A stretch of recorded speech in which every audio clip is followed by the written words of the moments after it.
ಉಡುಪಿಯ ವಿಶ್ವಗೀತ ಪರ್ಯಾಯ ಯಶಸ್ವಿಯಾಗಿ ಸಂಪನ್ನಗೊಂಡಿದೆ. ಖಾಸಗಿ ದರ್ಬಾರ್ ಬಳಿಕ ಕೃಷ್ಣ ಪೂಜಾ ಕೈಂಕರ್ಯದಲ್ಲಿ ಪುತ್ತಿಗೆ ಶ್ರೀಗಳು ಭಾಗಿಯಾಗಿದ್ದಾರೆ. ಇನ್ನು ಖಾಸಗಿ ದರ್ಬಾರ್ ನಡೆಯಿತು, ಅದಾದ ಬಳಿಕ ಕೃಷ್ಣ ಪೂಜಾ ಕೈಂಕರ್ಯದಲ್ಲಿ ಪುತ್ತಿಗೆ ಶ್ರೀಗಳು ಭಾಗಿಯಾಗಿದ್ದಾರೆ. ಇವತ್ತು 2 ಹಂತದಲ್ಲಿ ಪುತ್ತಿಗೆ ಶ್ರೀಗಳ ದರ್ಬಾರ್ ನಡೆಯಲಿದೆ.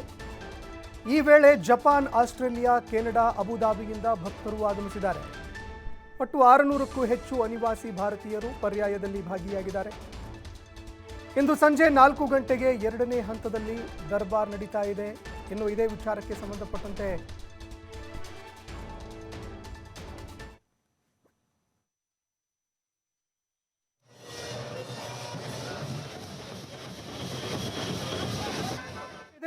ಸಂಬಂಧಪಟ್ಟಂತೆ ಪುತ್ತಿಗೆ ಮಠದ ಮುಖ್ಯಸ್ಥರಾದಂತಹ ಡಾಕ್ಟರ್ ಗೋಪಾಲ್ ಆಚಾರ್ಯರನ್ನ ನಮ್ಮ ಪ್ರತಿನಿಧಿ ಮಾತನಾಡಿಸಿದ್ದಾರೆ. ಏನು ಹೇಳಿದ್ದಾರೆ ಬನ್ನಿ ನೋಡೋಣ.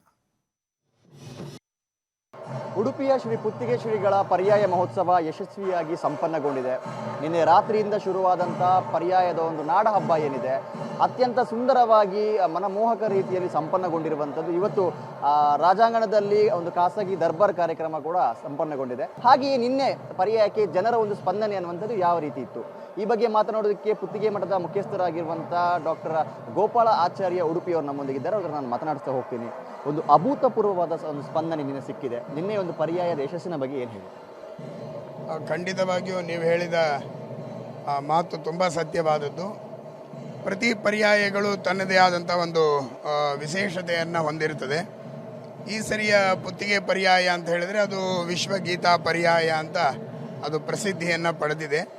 ಹಾಗಾಗಿ ನಿನ್ನೆಯ ಆ ಮೆರವಣಿಗೆಯಲ್ಲಿ ಏನು ಟ್ಯಾಬ್ಲೋಗಳು ಎಲ್ಲ ಬರ್ತಾ ಇತ್ತು, ಆ ಸ್ತಬ್ಧ ಚಿತ್ರಗಳು ಎಲ್ಲವೂ ಕೂಡ ಭಗವದ್ಗೀತೆಗೆ ಪೂರಕವಾಗಿ ಇತ್ತು.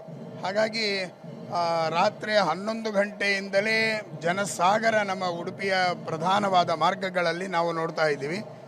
ಆಮೇಲೆ ರಾಜಾಂಗಣದ ವೇದಿಕೆಯೇ ಒಂದು ಅದ್ಭುತವಾದ ಅರಮನೆಯ ಹಾಗಿತ್ತು.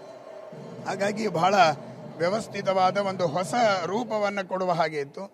ತದನಂತರದಲ್ಲಿ ಸುಮಾರು ಒಂದು 70-80 ಸಾವಿರಕ್ಕೂ ಹೆಚ್ಚಿನ ಜನರಿಗೆ ಇವತ್ತು ಮಧ್ಯಾಹ್ನದ ಅನ್ನ ಸಂತರ್ಪಣೆ ನಡೀತಾ ಇದೆ. ಇದು ಪ್ರಥಮ ಪೂಜಾ ಸಮರ್ಪಣೆ ಪರಮ ಪೂಜ್ಯ ಶ್ರೀಪಾದರದು. ಇನ್ನು ಸಾಯಂಕಾಲದಲ್ಲಿ 4:00ವರೆಗೆ ಮತ್ತು ಸಾಯಂ ದರ್ಬಾರ. ಇನ್ನು ಪ್ರತಿನಿತ್ಯ 7 ದಿವಸಗಳ ಕಾಲ ಒಂದು ರೀತಿ ಸಪ್ತೋತ್ಸವ.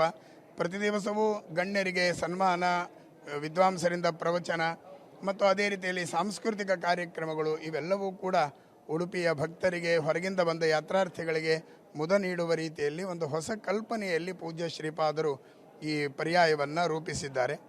ಪ್ರತಿ ಬಾರಿಯ ಪರ್ಯಾಯದಲ್ಲೂ ಕೂಡ ಒಂದು ಐತಿಹಾಸಿಕ ಕಾರ್ಯಕ್ರಮಗಳನ್ನು ಪುತ್ತಿಗೆ ಶ್ರೀಗಳು ಮಾಡಿಕೊಂಡು ಬಂದಿದ್ದಾರೆ.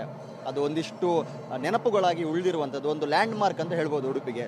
ಈ ಬಾರಿ 2 ವರ್ಷದ ಇನ್ನೂ ಪರ್ಯಾಯ ಆರಂಭವಾಗುವಂಥದ್ದು ಏನು ಯೋಜನೆಗಳನ್ನು ಹಾಕಿ? ಈಗ ನೋಡಿ, 2ನೇ ಪರ್ಯಾಯದಲ್ಲಿ ಮಾಡಿದ ಸ್ವಾಗತ ಗೋಪುರ ನಮ್ಮ ರಾಜಮಾರ್ಗದಲ್ಲಿ ರಾಷ್ಟ್ರೀಯ ಹೆದ್ದಾರಿಯಲ್ಲಿ ಮಾಡಿದ್ದು. ಇವತ್ತಿಗೂ ಉಡುಪಿ ಅಂತಂದು ಕೂಡಲೇ ನಮಗೆ ಆ ಸ್ವಾಗತ ಗೋಪುರವೇ ಕಾಣಿಸ್ತದೆ. ಅದೇ ರೀತಿಯಲ್ಲಿ ಪೂಜ್ಯ ಶ್ರೀಪಾದರು 3ನೇ ಪರ್ಯಾಯದಲ್ಲಿ ಮಾಡಿದಂತಹ ಅನ್ನಬ್ರಹ್ಮ, ಅನ್ನಧರ್ಮ, ಯಜ್ಞ ಶಾಲೆಗಳು, ಭೋಜನ ಶಾಲೆಗಳು ಅದು 3ನೇ ಪರ್ಯಾಯದಲ್ಲಿ ಆದಂತಹದ್ದು. ಮತ್ತು 2ನೇ ಪರ್ಯಾಯದಲ್ಲಿ ಪ್ರಧಾನವಾಗಿ ಲಕ್ಷಗೀತ ಲೇಖನ ಯಜ್ಞ, ಅದು ಗೀತಾ ಮಂದಿರ, ಕೃಷ್ಣ ಮಠದ ಪಕ್ಕದಲ್ಲಿರುವ ಗೀತಾ ಮಂದಿರ ಅದನ್ನು ಮಾಡಿದರು. ಈಗ 4ನೇ ಪರ್ಯಾಯದಲ್ಲಿ ಕಲಸಂಕದಿಂದ ಪಾರ್ಕಿಂಗ್ ಪ್ಲೇಸಿಗೆ ಬರುವಂತಹದ್ದು, ಕಲಸಂಕದಿಂದ ನಮ್ಮ ಕೃಷ್ಣ ಮಠಕ್ಕೆ ಬರುವಂತಹ ಆ ಸರ್ಕಲ್ ಏನಿದೆ ಅಲ್ಲಿ ಒಂದು ಪೂಜ್ಯ ಶ್ರೀಪಾದರು ಒಂದು ವೃತ್ತವನ್ನು ಮಾಡಿ, ಮಧ್ವಾಚಾರ್ಯರು ಕೃಷ್ಣನನ್ನು ಎತ್ತಿಕೊಂಡು ಬರ್ತಾ ಇದ್ದಂತಹ ಭಂಗಿಯ ಒಂದು ಅದ್ಭುತವಾದಂತಹ ವೃತ್ತವನ್ನು ಮಾಡಬೇಕು. ಆ ಮೂಲಕ ಈ ಪಾರ್ಕಿಂಗ್ ಪ್ಲೇಸ್ ಮೂಲಕವಾಗಿ ಬರುವಂತಹ ಎಲ್ಲ ಯಾತ್ರಾರ್ಥಿಗಳಿಗೆ ಉಡುಪಿ, ಮಲ್ಪೆ, ಅಲ್ಲಿಂದ ಕೃಷ್ಣ ಬಂದ ಒಂದು ಸಂಬಂಧ ಅದು ಜ್ಞಾಪಕಕ್ಕೆ ಬರುವ ಹಾಗೆ ಒಂದು ಕಲ್ಪನೆ ಮಾಡಿದ್ದಾರೆ.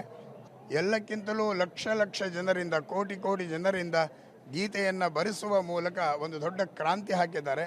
ಅದು ಬಹುಶಃ ಇತಿಹಾಸದಲ್ಲಿ ಯಾರೂ ಕೂಡ ಮಾಡದೇ ಇರುವಂತಹದ್ದು. ಗಿನ್ನಿಸ್ ದಾಖಲೆ ಇತ್ಯಾದಿಗಳಲ್ಲಿ ನಾವು ನೋಡುವಾಗ ಒಂದು ಅದ್ಭುತವಾದಂತಹ ಕ್ರಾಂತಿಕಾರಿ ಬದಲಾವಣೆಗೆ ಪೂಜ್ಯ ಶ್ರೀಪಾದರು ಹೆಜ್ಜೆಯನ್ನು ಇಟ್ಟಿದ್ದಾರೆ. ಎಸ್, ಇದಿಷ್ಟು ಪುತ್ತಿಗೆ ಮಠದ ಮುಖ್ಯಸ್ಥರ ಮಾತು. ಕ್ಯಾಮರಾ ಪರ್ಸನ್ ರಂಜಿತ್ ಜೊತೆ ಆದಿತ್ಯ TV5 ಉಡುಪಿ. ಕಾರ್ಯಕ್ರಮಕ್ಕೆ ನಾವು